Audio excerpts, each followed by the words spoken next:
우리가 사는 이 공간에서 디자인이 되지 않은 게 있을까? 디자인되어 있지 않는 것이 있을까? 여러분들이 지금 앉아있는 이 공간에 디자인이 되어 있지 않는 것은 어떤 것도 존재하지 않습니다. 여러분이 앉아있는 의자, 이 의자 또한 디자이너의 작품입니다. 우리가 디자인의 파도 속에 잠시 여러분들이 들어와 있다고 해도 과언이 아닙니다. 디자인. 여러분들이 사용하고 있는 책상 또한 디자인의 작품이며, 여러분들이 지금 쓰고 있는 펜도 디자인의 작품이고, 나는 심지어는 여러분들이 하고 있는 헤어스타일 또한 디자인의 작품이라고 생각합니다. 여러분들이 입고 있는 옷, 이것 또한 디자인입니다. 그러면 디자인이 되지 않은 뭐가 존재할까요? 현대사회에서는 존재하지 않습니다. 교수님, 저 밖에 있는 저 나무는 디자인되어 있지 않지 않습니까? 여러분, 우리 교실 밖에 있는 저 운동장에 있는 나무가 과연 디자인이 된 나무일까요? 되지 않은 나무일까요? 넌 어떻게 생각해? 저 나무는 디자인 된 거야, 안 된 거야? 안 돼 있는 것 같아요? 너는? 너도 안 돼 있는 것 같아요? 된 것 같아요. 된 것 같아요. 디자인 된 겁니다. 이 학교가 설계될 당시부터 저 나무는 조경이라는 전문가가 저 나무를 갖다 놓은 디자인을 하셨습니다.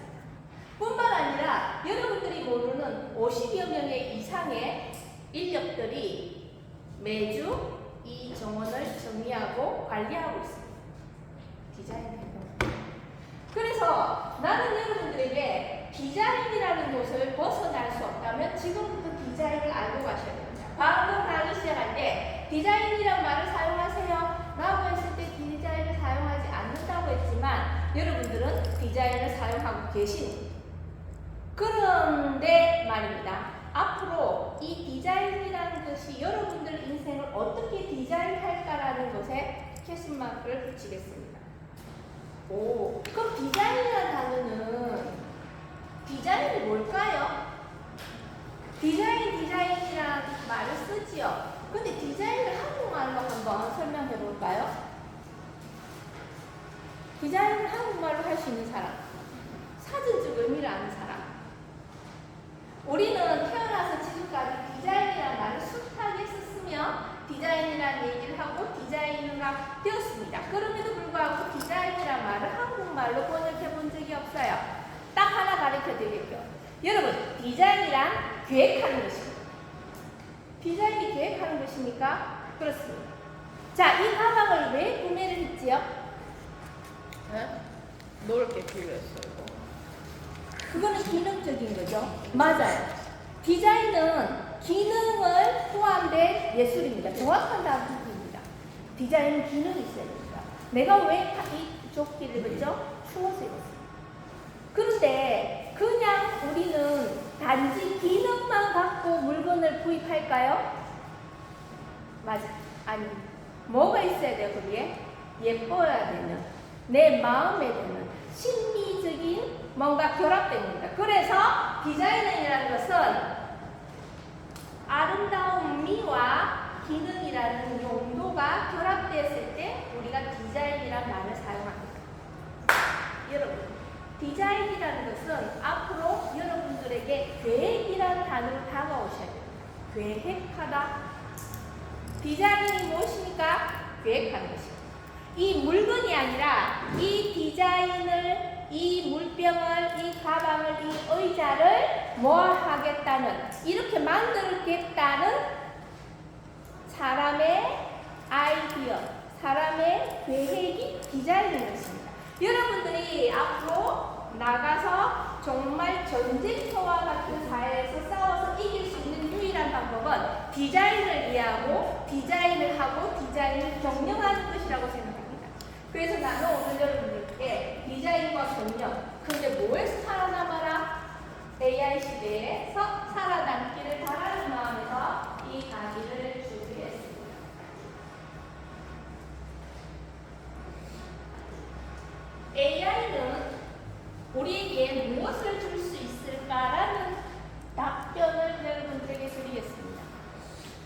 AI는 여러분에게 육체적인 해방을 가져다 줄 것입니다. 육체적인 해방? 오, 내가 이런 얘기 했어요. 여러분들에게 강의하기 시작할 때. 제가 제빵과에서 제가 20년 전에도 강의를 했고, 10년 전에도 강의를 했어요. 그 이전에도 제가 제빵과에서 관련된 자문을 했어요. 그때는 여학생이 거의 없었어요. 진짜 여학생이 없었어요. 내가 다른 창시대학교 있을 때 호텔 조리 제빵과 조리기는 제과 제빵과에 여학생이 한 학년에 그때는 학년이 굉장히 많았어요. 그 많은 학년 중에 여학생이 한두 명밖에 없었어요. 왜일까요? 왜 그때는 여학생이 없었고 지금 이렇게 여학생이 많아졌죠? 그걸 한번 생각해 봅시다. 왜 20년 전에 우리 제가 제빵과는 여학생이 없었는데 왜 지금 이렇게 많아졌느냐? 나는 바로 이거라고 생각합니다. 기계가 인간의 육체 노동을 대신할 수 있기 때문에 이제는 뭐가 더 중요했다? 힘보다는 아이디어가 중요한 과가 우리 과가 변신을 한 거예요. 단순 노동은 지금 그 어떤 곳에서도 인간의 노동력을 대체하지 않아요. 과거 원수 시대 때 돌도끼를 던지던 시대에 가장 가치 있는 것이 무엇이냐면 인간의 육체에서 나오는 파워였어요. 그때는 뭐가 중요했냐면 힘이 센 남자가 중요했어요. 그래서 남존여비 사상이 어디에서 만들어졌느냐 하면 실제로는 육체의 파워에 대한 얘기를 할 때부터 남자는 존재한 가치, 왜? 노동의 가치가, 인간의 노동의 가치가 가장 가치로운 시대였기 때문에. 근데 지금은 미안하지만 그런 시대는 아니에요. 그러면 뭐가 대체했다? 기계가 대체하는 거예요. 이건 이미 2차 산업혁명부터 존재하는 얘기예요. 그런데 단순한 이 기계들이, 단순한 파워만 쓰던 이 기계들이 뭐와 결합하냐면 AI와 결합합니다. AI를 어떻게 기업 초창기에 나오냐면 인공지능으로 생각하시면 됩니다. 인공지능. 말 그대로 인간이 아닌, 그런데 인공적인. 인간을 흉내내는 기계로 발전합니다. 그래서 기계가 육체 노동뿐 아니라 이제는 뭐까지도 오는 거예요? 장작과 같은 정신 노동도 가능해지고 있어요. 이거는 여러분 겁나는 겁니다. 여러분들이 이제 힘도 기계보다 쓸 수 없는데 이제 뭐까지 쓸 수 없게 되는 거야? 미안하지만 AI가 너보다 똑똑하고 나보다 똑똑해요. 우리가 아무리 기억력이 좋다고 해도 지금 이 AI보다 기억력을 더 많이 가질 수는 없어요. 이미 알파고라는 우리 옛날에 바둑 두는 세도라고 알파고 일 있잖아요. 그때 이미 이제 정신적 행위를 AI가 우리보다 뛰어날 거예요. 근데 그때 무슨 일이 했냐면 예술적인 문제, 창작적인 문제에서는 AI가 못할 것이라고 생각을 했어요. 기계는 단순히 파워만 쓰지 우리 인간이 갖고 있는 창의적인 부분은 못할 것이라고 했어요. 그런데 이 예상과 다르게 예술과 같은 창작 활동에서도 AI가 막 이제 두각을 드러내요. 몇 년 전에 무슨 사건이 있었냐면 미술계에서 세계 미술계에 공모전을 했는데 대상을 받은 작품이 알고 보니 사람이 그린 작품이 아니라 AI, 미드저니가 그린 작품이었다라는 게 밝혀지면서 미술계는 완전히 발칵 뒤집어지는 사건이 벌어졌어요. 이제는 예술과 같은 창작 활동에도 이제 AI가 들어오기 시작했어요. 그러면 디자인 작업 역시 AI가 대체 가능할 거라는 전망을 내놓고 있어요. 여러분들이 지금 디자인으로 승부를 걸어야 되는데 그 디자인 부분에 AI가 들어오는 거예요. 기계가 자동화가 되는 거예요. 그러면 우리는 도대체 인간인 너는 앞으로 이 사회에 나가서 무엇을 어떻게 하고 살아야 되고 이 치열한 경쟁 속에서 사람과 사람이 경쟁하기도 이 한마디로 힘든데 이제 뭐하고도 경쟁을 하란 말이야? AI하고도 경쟁을 하셔야 돼요. 내가 이 시간에 여러분들에게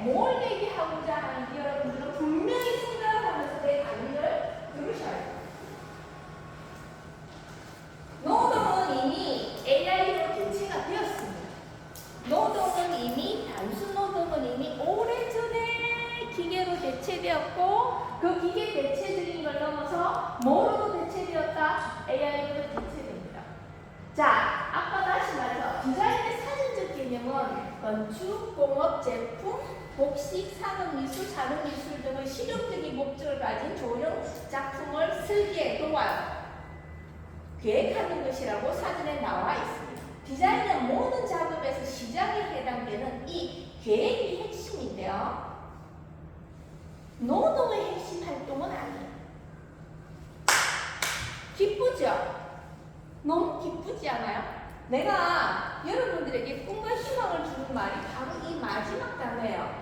디자인은 모든 작업에서 뭐에서 시작된다? 계획에서 시작되지 노동의 핵심 활동은 아니에요. 내가 계획을 해줘야만이 노동이 발생하는 거야. 내가 뭘 어떻게 제품을 하겠다라는 아이디어를 꺼내야만이 그때부터 노동이 만들어지는 거야. 자, 어떤 사람은 내가 이런 얘기 해줄게. 어떤 사람은 아침에 일어나면 할 일이 너무 많아. 다시 말해서 노동을 할 게 너무 많아. 몸이 빨리 일어나서 샤워도 해야 되고 옷도 입어야 되고 뭔가 할 게 너무너무 많아. 근데 어떤 사람은 아침에 일어나도 할 게 하나도 없어. 그 두 사람의 차이가 뭔지 알아? 바로 계획을 하는 거예요. 난 오늘 뭘 할 것인가 분명하고 명료한 계획이 있는 사람은 오늘 하루가 굉장히 바빠요. 아침에 일어나서 샤워도 해야 되고 머리도 감아야 되고 학교 가기 전에 오늘 발표하는 날이니까 뭐 할 거예요? 옷도 제대로 발표에 걸맞는 옷도 입어야 되고 그 다음에 오늘 뭘 할 건지 계획을 딱 잡아보면은 몸이 굉장히 바쁜 하루가 시작돼요. 그런데 말입니다. 아무 생각이 없고 아무 계획이 없는 사람은 오늘 하루 아무것도 하지 않아요. 나는 성공한 사람과 실패한 사람의 딱 차이가 뭐냐면 계획이 있고 목표가 있고 그 목표를 향해서 계획이 있는 사람은 무조건 성공해요. 이 세상에 왜 네가 실패했다? 나는 딱 이유를 알아. 뭘 없는 거야? 목표가 없는 거야. 목표가 없으니까 뭐가 없는 거야? 계획이 없는 거야. 계획이 없으니까 뭐가 일어나지 않는 거야? 몸이 움직이지 않는 거야. 그래서 너는 실패한 인간이 되는 거야. 성공한 인간? 자, 성공하고 돈 많이 벌고 부자로 잘 사는 사람들은 뭐라고 해야? 전부 하나같이 바쁩니다. 그 바쁜 와중에 운동도 하고 책도 보고 뭐 해야 될 게 너무너무 많아요. 몸도 바빠요. 그 사람들은. 몸도 바빠요. 그 사람들은 성공할 수밖에 없어요. 왜? 그 사람들은 진정한 목표를 갖고 그 목표에 맞는 계획을 짜기 때문에 뭐가 만들어지는 거예요? 노동이 일어나는 거예요. 여러분, 과연 여러분들은 노동하고 있는 사람인가? 생각을 해볼 필요가 있어요. 과연 나는 노동하고 있는 사람인가? 근데 이 노동은 뭐가 대체할 수 있어요? AI를 대체할 수 있어요. 내가 운전이란 노동을 하고 살았어요. 근데 지금은 자율주행이란 AI가 대체해 줄 거예요. 내가 막 설거지를 하는 사람이었어요. 근데 그 단순한 설거지의 노동은 뭐가 AI가 대체해 줄 거예요. 그런데 하나 너무 깊은 거, 우리가 뭐든 AI가 할 수 없다. 계획해내는 거는 AI가 할 수 없어요. 여러분들은 지금부터 뭐 할 수 있는 사람이 돼야 됩니까? 계획할 수 있는 사람이 돼야 됩니다. 자, 그럼 경영하십시오. 자, 이 세상을 경영하는 사람만이 살아남습니다. 시간을 경영하십시오. 자기 자신을 경영하십시오. 경영하라! AI의 노동을 적극적으로 활용하는 겁니다. 내가 적극적으로. 자, 우리 강의실에서 핸드폰 없는 사람 있어요? 없죠. 이미 여러분들은 어렸을 때부터 핸드폰이라는 기계를 갖고 계셨을 겁니다. 그럼 핸드폰을 왜 갖고 있을까요, 우리가? 핸드폰이 왜 필요하죠? 왜 핸드폰이 이렇게 대중에게 꼭 필요한 물건이 되었냐면 정보화 시대에서 빠른 정보를 나누기 위한 수단으로 핸드폰이 이렇게 보급이 많이 된 겁니다. 우리가 AI 시대 이전에는 정보화 시대였어요. 얼마나 빠른 정보를 갖고 있느냐가 곧 돈이었거든요. 정보가 돈이었어요. 그래서 그 정보를 빨리빨리 나누기 위해서 우리는 전부 다 뭘 갖고자 했냐면 내 손 안에 정보를 소통할 수 있는 핸드폰을 가지게 된 거예요. 내가 너랑 연락을 하려고 했는데 빨리빨리 연락이 안 되면 기분이 좋아 나빠? 굉장히 나빠요. 우린 지금 빠른 전달과 빠른 뭔가를 갖고자 합니다. 자, 그래서 적극적으로 활용할 준비가 다 돼 있어요. 왜? 여러분들은 핸드폰을 다 갖고 있기 때문에. 그러면 이 획기적인 노동력을 여러분들은 주머니에 손바닥에 쥐고 있는 거예요. 그래서 획기적인 노동력을 가진 AI가 만드는 경력에서 새로운 패러다임을 여러분 스스로가 만들어 가셔야 돼요. 그러면 이 패러다임이 어떻게 바뀌는지 볼까요? 자, 기존에는 대량 생산, 대량 소비였어요. 대량 생산, 대량 소비.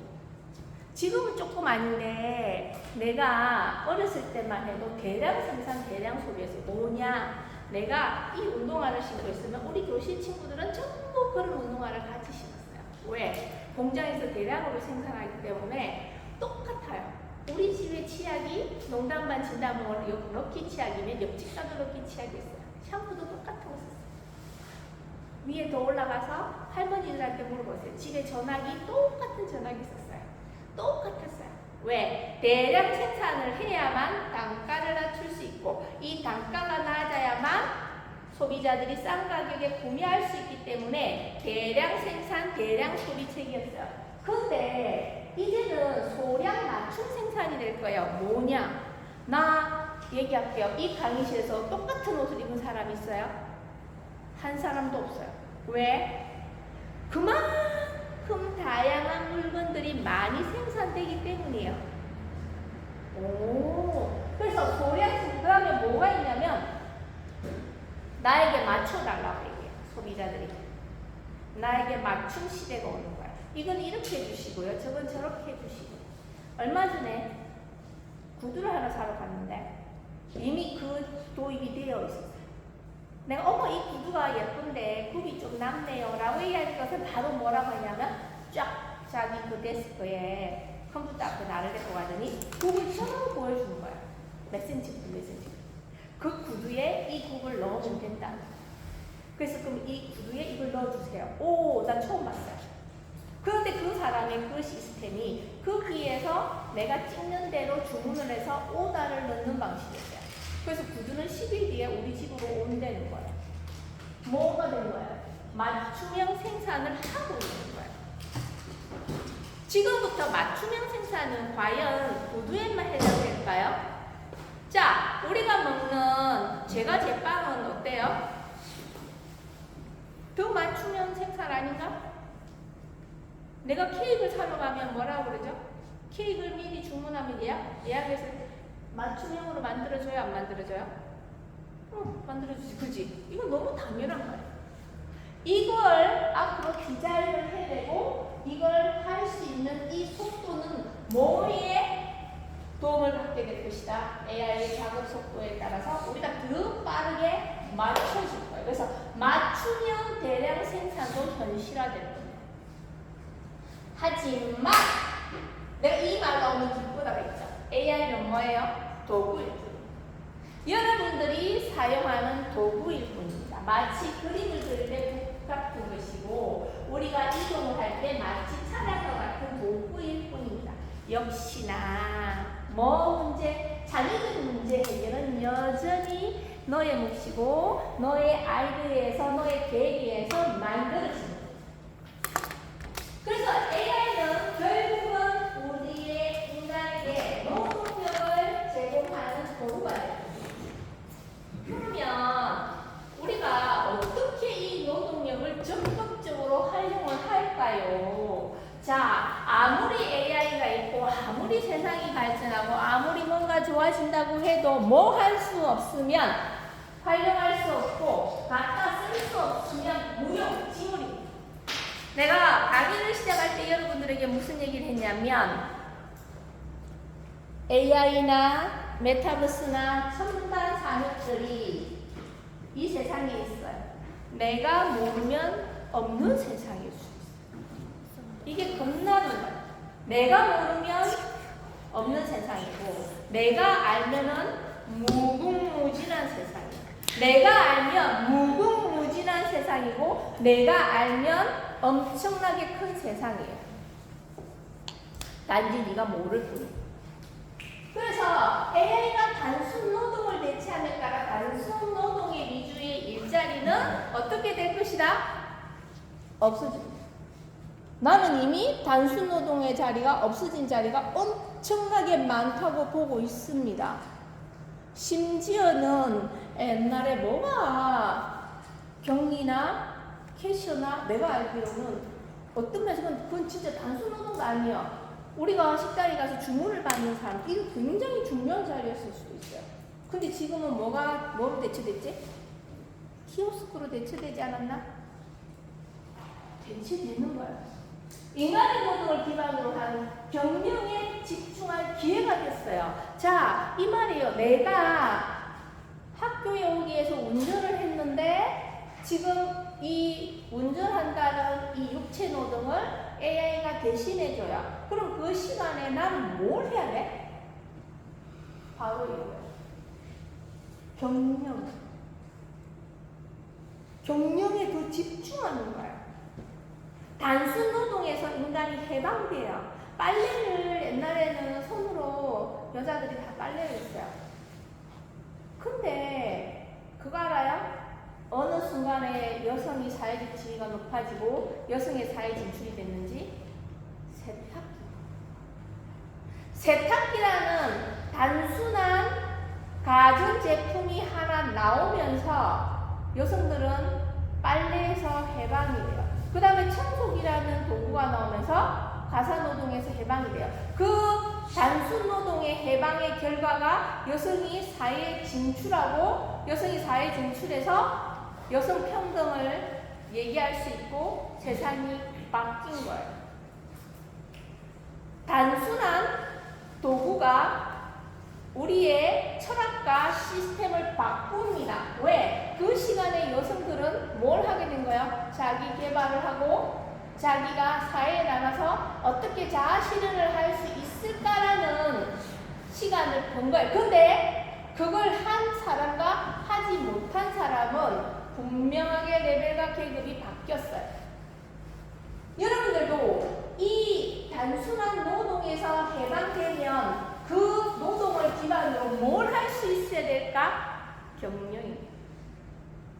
내가 직원이 100명이 필요한 사업을 하는데 지금은 직원을 한 명도 안 쓸 수도 있어요. 내가 일자리를 만들러 가는 사람의 입장에서도 생각해 볼 수 있고 내가 사업을 해서 일자리를 만드는 사람으로도 생각해 볼 필요가 있어요. 이 장면에서 앞으로의 사회에서 인간은 노동보다 자기적인 문제 해결 능력과 경영 능력이 그 사람의 레벨을 만들 겁니다. 그런데 말입니다. 문제를 인식을 해야 문제인지를 알지. 내가 아침에 여러분들에게 이런 얘기해요. 여러분들이 아는 거 굉장히 중요해요. 근데 말입니다. 여러분들이 모른다는 걸 아는 거는 더 중요해요. 나는 세상에 가장 나쁜 죄가 무슨 죄라고 생각하냐면 내가 모르고 지은 죄가 가장 큰 죄예요. 내가 모르고 지은 죄를 왜 가장 큰 죄라고 생각하냐면 내가 모르기 때문에 다시 그 죄를 지을 수 있어요. 내가 가장 내 스스로에게 살면서 지금까지 나에게 가장 안타깝게 생각하는 순간이 나 그걸 몰랐어. 내가 그걸 모르는 걸 몰랐던 거야. 내가 모르는 걸 몰랐기 때문에 알 수가 없었던 것들이 나는 내 인생에서 가장 뼈아픈 순간이야. 여러분, 내가 앞으로의 사회에서 자기적인 문제라는 이 문제라는 단어에서 능력이라든가 문제라는 단어를 집중하고 싶은 이유가 다시 원점으로 들어가서 이 AI라는 것을 알면은 어마어마한 세상이고 모르면 없는 세상이라는 거예요. 모르면 없는 세상이기 때문에 엄청나게 더 큰 거라는 거예요.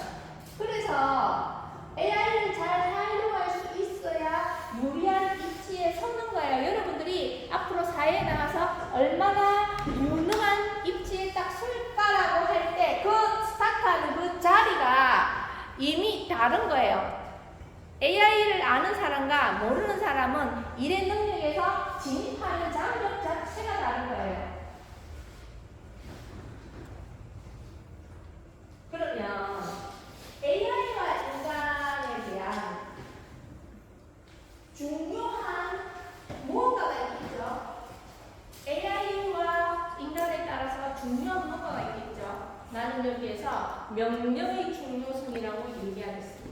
와, 명령한다. 너 살면서 명령해봤어? 명령해봤어? 너는? 과연 우리는 명령하고 살까? 명령을 받으면서 살까? 자네 명령해봤어? 안 해봤어? 자네는? AI한테 명령했어. 오. 자, 명령해봤을까?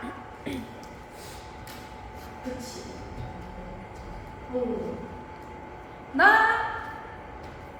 내가 과연 명령하는 삶을 살았는가, 명령을 받고 살았는가 할 때 이 명령이라는 단어가 참 낯설어요. 진짜 명령이라는 단어가 낯설어요. 근데 여러분, 명령을 하셔야 돼요. 지금 누구에게? AI에게. 그래서 이 명확한 명령을 내릴 수 있어야 되는데요. 여러분 챗GPT란 말 많이 듣죠? 챗GPT. 앞으로 챗GPT는요, 여러분 손 안에서 여러분들에게 비서가 되어줄 겁니다. 여러분들이 그동안 명령을 내리지 않는 삶을 살았다면 챗GPT, AI에게는 명령을 내릴 수 있는 사람이어야 됩니다. 그런데 이 명령을 한번 내려보면은 사람한테 명령을 내리면 내가 막 너한테 명령을 내려. 근데 네가 내 말을 못 알아들어. 그럼 막 뭐라 하면 돼? 근데 말이야, AI한테 명령을 드리는데 AI가 못 알아들으면 내가 잘못한 거예요? AI가 못 알아들은 거예요? 미안하지만 내가 100% 잘못한 겁니다. 그래서 이 대한민국 인공지능들이 앞으로 나오는데 질문이나 명령에 대해서 사람처럼 행동해 주기를 바란다면 내가 그에게 명확하고 분명한 명령을 내려야 됩니다. 그래서 이 피드백을 받아서 내가 이 아이에게 계속 명령을 해야 되는데 우리가 삶이 그동안에 한 번도 명령을 내려보는 삶을 살지 않았어요. 가끔 군대를 갔다 온 남자애들은 명령 내려봤어? 그러면 이제 지 아래 그 사람에게 명령을 내려봤다고 얘기하지만 특히 우리 여학생들 같은 경우 평생 명령을 내려본 적이 없다라는 얘기를 많이 해요. 지금부터 명령 내리는 삶으로 여러분들의 삶을 전환하겠습니다. 언제? 챗GPT에게 명령을 내리시고 그러기 위해서는 여러분들은 단어에 대해서도 많이 알아야 되고 문장에 대해서도 알아야 되고 또 하나 피드백을 받고 걔를 계속 내가 어떤 메모리를 요구할 수 있는 챗GPT와 뭐 할 수 있는 공감할 수도 있고 공유할 수도 있고 전달할 수 있는 언어 체계를 가지십시오. 그래서 명령을 하는 삶으로 여러분들의 삶이 바뀔 겁니다. 그러면 AI와 인간의 이 명령의 중요성과 올바른 명령 방법에 대해서 여러분들은 지금부터 공부할게요. 자, 기억하십시오. AI, 챗GPT에게 지금부터 명령을 하셔야 됩니다. 명령을 할 때 어떻게 해야 되냐? 명확하고 구체적으로 질문하셔야 됩니다. 명확하고 막연한 사람들끼리는 이렇게 얘기하시세요. 야, 그거 있잖아. 야, 그거 있잖아. 너 그거. 내가 그거 하라고 했지? 너에게 뭐 아까 그거 하라고 했지? 뭐 하라고 했지? 사진 찍으라 했지? 그거 하고 있어? 그거 해! 이렇게 얘기해도 줘봐. 알아듣잖아. 그거 빨리 해! 라고 해도 알아듣잖아. 근데 AI는 그렇게 얘기하면 못 알아들어요. 그죠? 그거니 이렇게 막연한 단어나 질문을 하면 안 돼요. 근데 인간과 인간끼리도 마찬가지야. 오해는 어디서 나오냐면 사람들께서 서로 표현을 하고 대화를 하는 걸 보면은 실제로 굉장히 많은 오류가 있어요. 그래서 오해를 만들기도 해요. 이거는 마찬가지예요. 내가 독서와 표현이라는 얘기 많이 하는데 독서를 많이 하셔야 돼요. 그래서 이 막연한 표현을 해서 서로가 오해를 받게 되면 안 돼요. 인간과 인간의 대화에서도 이거는 여전히 마찬가지예요. 명확하고 구체적인 말을 해야 되고 그 상황에 맞는 정확한 단어를 사용해야만이 앞으로 여러분들은 명령할 수 있어야 돼요. 그래서 막연한 질문보다는 여러분들이 원하는 대답이나 정보를 받기 위해서는 분명하게 표현하셔야 돼요. 분명하게 명령하셔야 돼요. 그래서 AI는 무엇인가 보다는 AI를 기본 개념과 산업에 미치는 영향을 설명했죠? 라고 얘기를 하셔야 돼요. 여기에서 질문 자체가. 그러면 내가 여기에서 이 단어와 이 단어의 차이는 뭐냐면 구체적인 거예요. 기본 개념, 그 산업 흥미 환경에 미친 영향, 내가 원하는 뭔가를 받을 수 있는 거야. 그렇다면 여기에서 내가 뭘 알고 있는 거야? 기본 개념이라는 단어도 아셔야 되고 산업에 미치는 영향이라는 것도 아셔야 돼요. 그래야만이 얘에게 질문할 수 있는 거죠. 여러분, 명령이란 굉장히 중요한 거예요. 앞으로 여러분들은 챗GPT라는 AI 비스를 써야 되는데 그 비스를 쓰기 위해서는 명령 또한 잘 하셔야 원하는 대답을 얻을 수 있어요. 그러니까 자, 그런데 AI가 있냐 이제 서로 명령하고 올바르게 이제 서로 소통을 할 준비를 하셨어요. 그러면 세부 사항을 제공하세요. 원하는 형식이나 조건을 알려줄 유용한 답변을 만들어내셔야 돼요. 내가 답변을 일으키고 내가 명령을 하기 위해서는 공부를 많이 해야 되겠다, 그죠? 당연하죠. 사장인데 여러분들은 AI라는 한 직원을 움직이게 할 사장인데 그 사장님이 뭔가 조건 정도는 알고 있어야 직원에게 질문을 또 할 수 있고 일을 주죠. 지금 여러분들은 질문도 하시고 일을 주는 거야. 미술 하나 갖고 있는 거야. 현재 챗GPT는 거의 대학원생 박사과정 수준이라고 해요. 이 능력치가. 근데 이제는 조만간에 이제 박사에서 졸업할 정도의 능력을 갖는 거야. 최근 5년간 한국의 GDP 성장률을 표로 정리해줘. 얼마나 구체적인 명령입니까? 막연한 답변과 막연한 질문들은 이제 AI 세상에서 통하지 않아요. 여러분들 연습하셔야 돼요. 친구에게, 주변에게도 얘기할 때 이제 그거 했어? 이렇게 얘기하는 게 아니고 뭐 하셔야 돼요? 정확하게 얘기하셔야 돼요. 정확한 명령과 정확한 형식을 지금부터 알고 가셔야만 됩니다. 여러분. 그러면 이 명령의 중요성과 올바른 명령 방법을 위해서 단계적으로 지시를 하십시오. 단계적으로 내가 너에게 일을 시켜도 한 방에 팍 몰아치는 게 좋아? 단계적으로 일을 주는 게 좋아? 단계적으로 일을 주는 게 좋죠. 맞아요. 한 단계 한 단계 단계적으로 명령을 해야 우리 직원도 잘 알아듣고 이것을 할 수 있어요. 그래서 복잡한 작업일수록 단계적으로 지시하는 게 효과적이에요. 제가 처음에 말했던 디자인은 계획이고 경영이잖아요. 내가 뭔가 계획을 갖고 있어야 돼요. 그 계획에 맞춰서 얘를 질문하는 거예요. 첫 번째로 데이터를 정리해주고 그 다음에 분석을 줘. 단계적으로 내가 계획을 해야만이 이런 질문을 할 수 있어요. 다시 처음에 강의 서두에 말했던 계획하다. 디자인은 계획이죠. 내가 계획을 갖고 있어야 됩니다. 내가 완벽한 계획을 갖고 있어야만이 이 AI 직원에게 우리는 일을 시킬 수 있어요. 그 단계가 바로 계획입니다. 그러면 이 명령에 있어서 우리가 그냥 한 명령을 하면 모든 답변을 끝나느냐? 그게 아니에요. 추가적인 정보를 요청하실 수도 있어야 돼요. 추가적인 정보를 요청하고 걔에게 메모리를 시키는 거야. 지금부터 챗GPT를 여러분들이 깔거나 챗GPT를 이용하게 되고 AI를 이용하면 AI를 나에게 맞게 내 AI가 될 수 있도록 여러분들은 걔에게 요청할 수도 있어요. 답변이 부족하거나 더 구체적인 정보가 필요하면 추가적으로 계속 얘기를 해주셔야 돼요. 다른 예시를 하고 다른 사례를 알려달라고도 하고 또 하나 뭐도 시켜라 기억하라고 얘기를 하셔야 돼요. 기억하라고 얘기하면 챗GPT는 기억해주고 여러분들에게 보다 많은 정보를 제공해줄 수 있습니다. 그래서 얘기하죠. 반복과 피드백. 자, 답변이 만족스럽지 않거나 원하는 방향과 다를 때는 꼭 그걸 피드백을 시켜줘서 이 형식을 다시 하라고 얘기를 하고 정리를 해놔야 돼요. 자, 이제 이게 왔어요.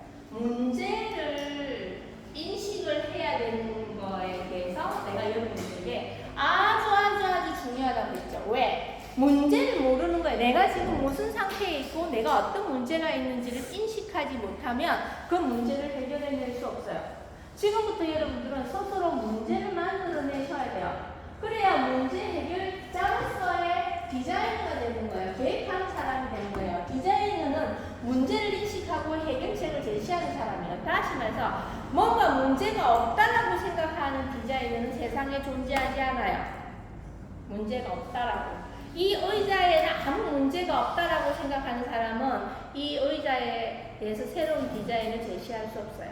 근데 나는 이 의자가 문제가 있다고 생각하는 거야. 어떻게 해요? 너무 딱딱한 거예요. 바닥도 딱딱하고 등판도 딱딱하고 그 다음에 이 각도도 안 맞고 그리고 우리 동양인의 체형이 맞지 않는지 다리가 떠 있고 막 그래요. 그렇다라는 뭘 만들었는데 내가 문제를 지금 발견한 거예요. 문제를 인식한 거예요. 그럴 때만이 디자이너로서의 자세가 되어 있는 거예요. 그래서 디자이너는 이러한 문제가 있는 걸 인식을 하고 뭐 하는 거야? 방석 같은 걸 깔겠다라는 해결책을 제시를 하는 거야. 문제는 누구나 지적할 수 있습니다. 하지만 해결책을 내놓는 건 쉽지 않아요. 해결책까지 생각하는 거예요. AI는 이 인식된 문제에 한해서만 해결할 수 있어요.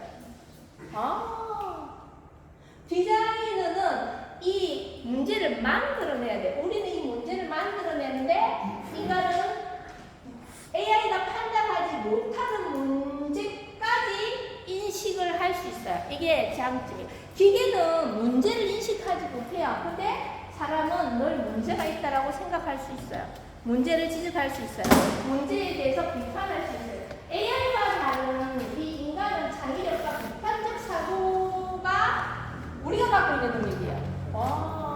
내가 AI보다 더 나은 능력이 있다면 그 능력을 찾아서 그 능력을 개발하는 거예요.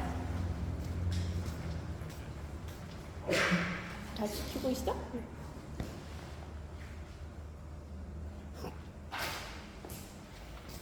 그러면 경영의 단위로 문제를 만들어내고 해결하는 과정을 통해 가치를 창출하고 그 과정을 만드는 거예요.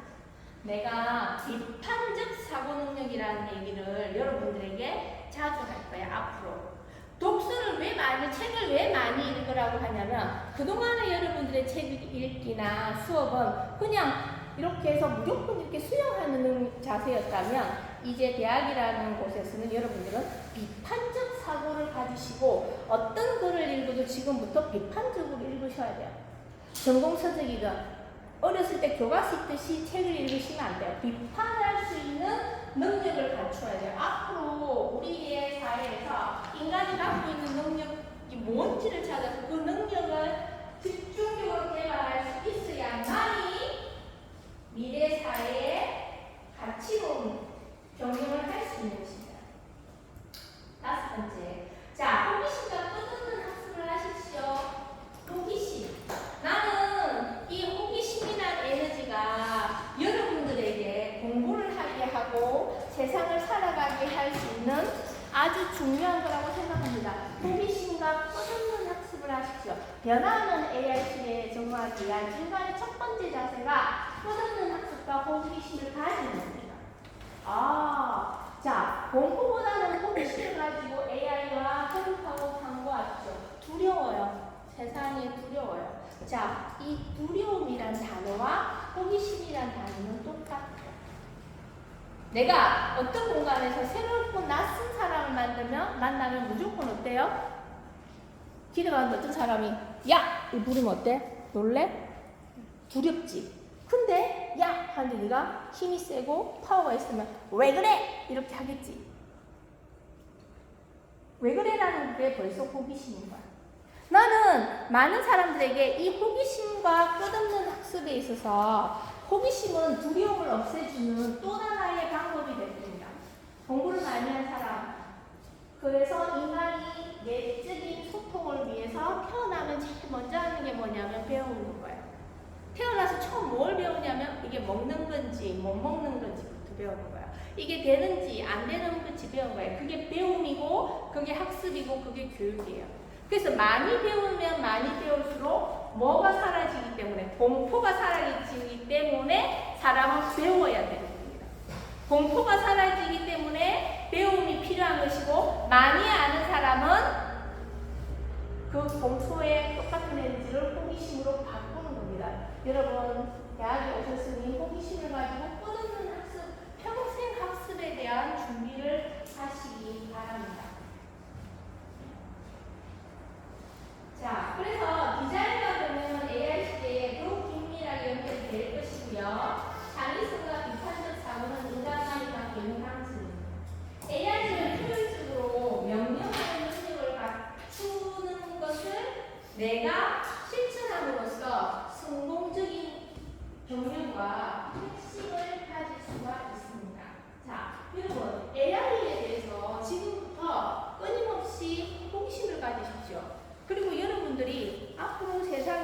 나아갈 때 다른 자세에서 한번 나아갈 수 있는 준비를 하는 겁니다. 다른 자세. 입지에서 뭔가 다른 진입을 할 때 좋은 입지에서 진입하는 게 좋지 않겠습니까? 그쵸? 자, 여기까지 AI에 대해서 여러분과 수업을 했고요. 질문 있으십니까? 없어요. 질문이 없으면 잠깐 쉬었다가 하겠습니다. 수고하셨습니다. 쉬었다가 발표하고 하겠습니다.